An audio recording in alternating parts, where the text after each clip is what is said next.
جدرکی خوجاهی لسوریه اشکره کر که بسدما بومبه باران کرنا بالفرین شر ین اسرائیل چندین تقینه این بهز لنافچه جمرایا لنزیکی شام پایتخت سوریه هجاند. لگوری راپورتا تورانوچه این رشاد توده یا روسی اشکره کری بالفرین شر ین اسرائیل شوابوری بنگه که پیش از ازیه و تقمنی این سوریه لگوند جمرایا لنافچه قدسه لدردور شام پایتخت سوریه کر آرمان او بومبه باران کر.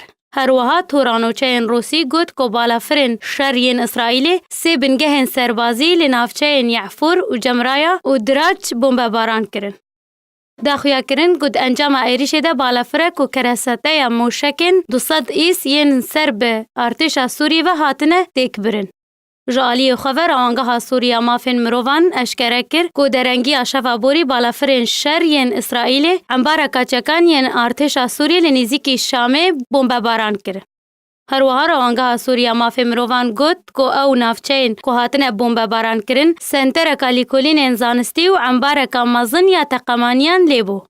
جالی خبر تلویزیون رژیم اسد را گهاند که بالافرین لشکری این اسرائیل بسی موشکان ایریشک آسمانی لهمبر بنگهن لشکری این ارتش سوریه لشام پایتخت سوریه پیک آنین.